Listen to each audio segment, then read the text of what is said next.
샬롬 할렐루야. 로마서 8장 12절 13절.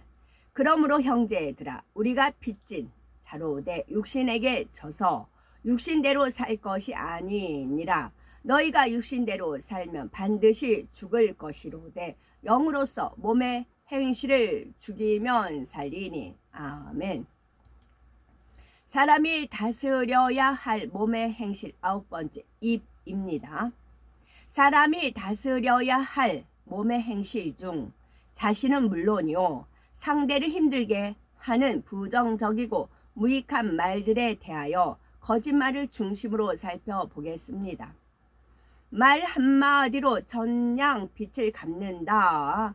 입은 재앙을 부르는 문이고 혀는 목을 베는 칼이다 라는 속담이 있습니다. 이는 말의 중요성을 표현한 것이지요. 긍정적인 말은 상대는 물론이요 본인에게도 놀라운 변화를 가져다 줍니다. 유독 하는 일마다 잘 풀리는 사람들은 입버릇처럼 자신의 운이 좋다 하거나 부모나 가족으로부터 너는 잘 될 거야 라는 말을 많이 들었다고 합니다. 반대로 부모의 언어 폭력이 자녀의 뇌에 평생 상처로 남는다는 연구 결과가 있습니다. 일반인은 뇌신경이 굵고 단단하게 연결되어 있는 반면 만성적인 부모의 언어적 학대를 겪은 사람들의 뇌신경은 좁거나 약해져 끊어진 경우가 대부분이었답니다. 이처럼 평소에 하는 말이 삶에 많은 영향을 미치는 것을 알 수가 있지요. 잠언 18장 21절에 죽고 사는 것이 혀의 권세에 달렸다 하신 말씀처럼 말 한마디가 사람을 죽이고 살릴 수가 있고 사업을 망하게 하고 성공하게도 할 수가 있습니다. 부부간의 말 한마디가 불씨가 되어 이혼에 이르고 그로 인해서 자녀들과 양가에 큰 고통을 주기도 합니다. 또한 사회적 지위가 높은 사람의 말 한마디가 한 사회를 살릴 수도 있고 큰 무리를 일으킬 수도 있습니다. 더구나 성령을 회방하고 거역하는 말은 이 세상뿐만 아니라 오는 내세에도 결탄코 죄 사함이 없다는 사실을 명심해야 합니다. 우리의 입이 자신의 생명을 보존하게도 하고 잃게도 하며 가족이나 단체, 후손에게도 영향을 준다는 것을 기억하여 항상 살리는 유익한 말만 해야겠습니다. 온전한 자가 되기 위해서 버려야 할 무익한 말 살펴봅니다. 입술의 말을 크게 두 가지로 분류할 수가 있습니다. 자신뿐만이 아니라 상대를 힘들게 만드는 부정적이고 무익한 말과 모두를 살리는 긍정적이고 유익한 말이 있지요. 말에 실수가 없는 온전한 자가 되기 위해 버려야 할 무익한 말에는 거짓말, 동문서답, 농담, 유행어, 비속어, 욕설 등이 있습니다. 거짓말에는 험담, 이간질, 분수에 넘치는 말도 포함됩니다. 그러면 먼저 거짓말의 유형을 크게 세 가지로 살펴보겠습니다. 거짓말. 첫째, 행하지 않은 것을 했다 하거나 행한 것을 하지 않았다 하는 경우. 둘째, 말을 전할 때 더하거나 빼는 경우. 셋째, 자기 생각에 맞추어 상대의 마음을 헤아려서 판단, 정죄, 비판하는 경우입니다. 거짓말 첫째, 행하지 않은 것을 했다 하거나 행한 것을 하지 않았다 하는 것입니다. 대표적으로 거짓 증인이 있는데 이로 인해서 무죄한 사람이 큰 손해를 입을 수도 있고 심지어 생사가 달라지기도 합니다. 거짓 증언은 아니라 해도 나의 거짓말로 상대에게 피해가 되었다며 이는 너무나 큰 죄이지요. 어떤 경우 상대가 싫거나 기분이 나빠서 그가 하지 않은 일에 대해 거짓말을 퍼뜨려 공경에 빠뜨리는 일도 있지요. 당장은 자신에게 어떤 해가 오지 않는다 해도 선악 간에 심판하시는 하나님은 다 알고 계시며 심판대 앞에서는 다 드러나게 됩니다. 그런가 하면 거짓말로 인해 자신에게 많은 어려움과 문제가 오는데도 깨닫지 못합니다. 그러니 자신에게 불리한 상황을 모면하기 위해 자신의 유익을 위해 크고 작은 어떤 거짓말도 하지 않아야 하겠습니다. 거룩한 하나님의 자녀들은 명백한 거짓말뿐만 아니라 사소한 거짓말도 다 버려야 합니다.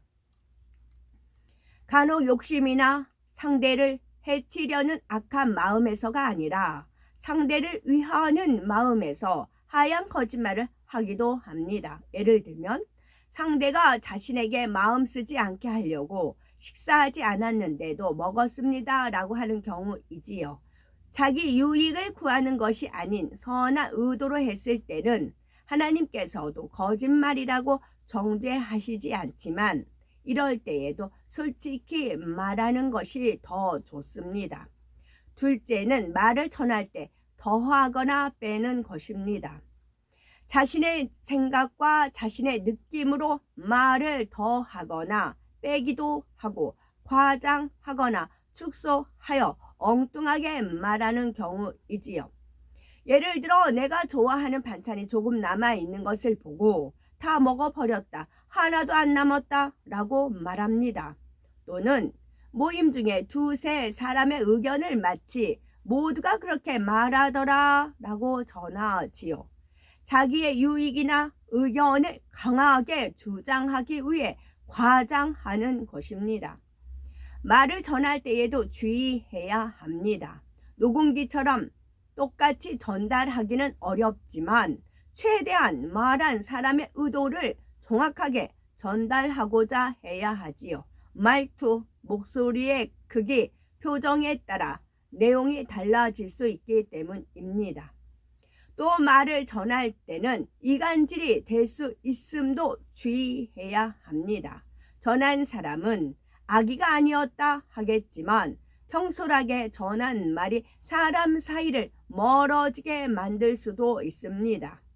상대가 들으면 오해하고 기분 나쁠 수 있는 말을 전했기 때문이지요. 예를 들어 윗사람이 그 자리에 없는 사람의 잘못을 교훈이 되라고 말했는데 그것을 당사자에게 전해 윗사람과 사이를 멀어지게 합니다. 좋은 의도에서 전했다 해도 듣는 사람 편에서는 마음이 상함으로 이간하는 결과가 된 것입니다. 그러니 이 말이 전한 말인가 아닌가부터 생각해 봐야 하지요. 또 일부러 거짓말을 하고자 하는 것은 아니지만 허위 보고를 함으로 결과적으로 거짓말이 되기도 합니다. 윗분이 모임 인원을 물어서 몇 명입니다 라고 대답했는데 확인해 보니 사실과 달랐습니다. 이런 경우 의도적인 것은 아니었어도 결국 거짓말이 되고 말았습니다.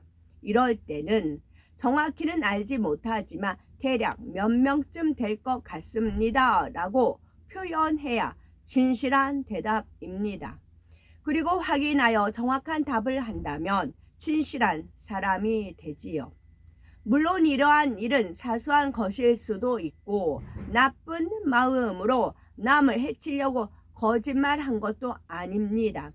그러나 마음이 진리로 채워진 사람은 아무리 사소한 것이라도 더하거나 빼서 전달하지 않고 알고 있는 그대로만 말합니다. 결코 자신의 생각과 느낌을 더해서 사실인 것처럼 말하지 않지요. 그러니 자신의 말에 조금이라도 진실성이 결여되어 있다면 이는 근본적으로 마음에 거짓의 속성이 남아 있으며 자신이 알고 있는 것처럼 보이고자 하는 마음이 있음을 깨달아야 합니다. 거짓의 뿌리를 다 뽑지 못한 사람은 어떤 긴박한 상황을 만나게 되면 남을 해롭게 하는 거짓말도 할 수 있기 때문에 이를 철저히 벗어버림으로 온전한 입술이 되어야 되겠지요. 셋째, 자기 생각에 맞춰 상대의 마음을 헤아려서 판단, 정죄, 비판하는 것입니다.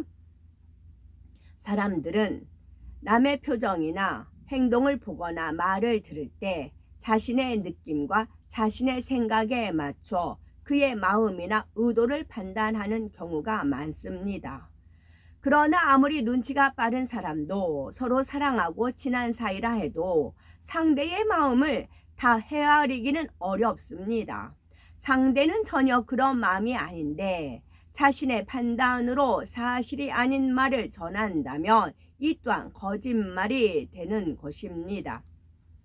예를 들어 동료가 윗사람을 칭찬하고 잘 대합니다. 이를 보고 저 사람이 빨리 승진하려고 아부한다 판단하며 자신의 생각을 다른 사람에게 전하며 수군거립니다.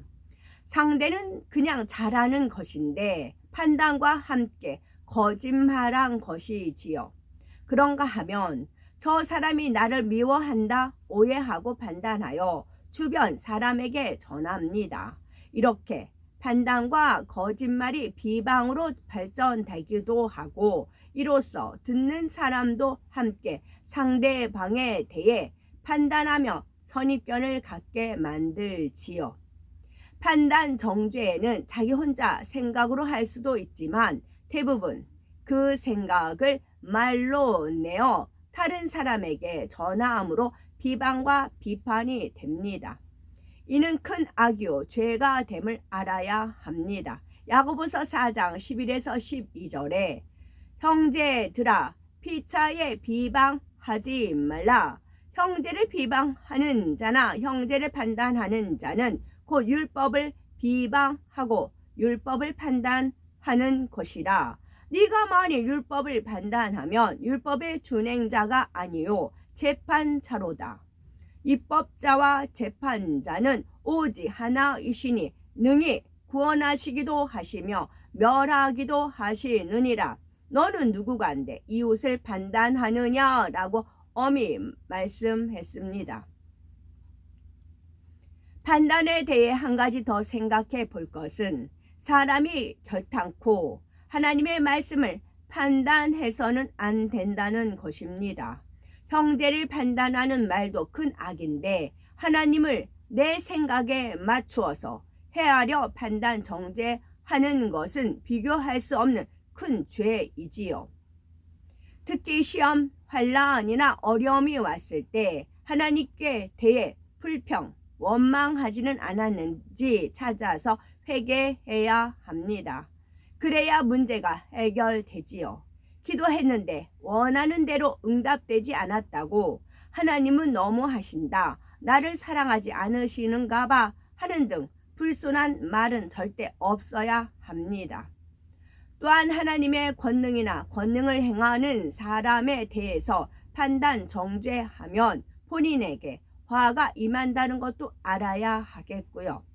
아론과 미리암이 모세에 대해 비방하다가 미리암이 문두병에 들고 맙니다. 이런 판단 정죄는 분수에 넘치는 말이 됩니다.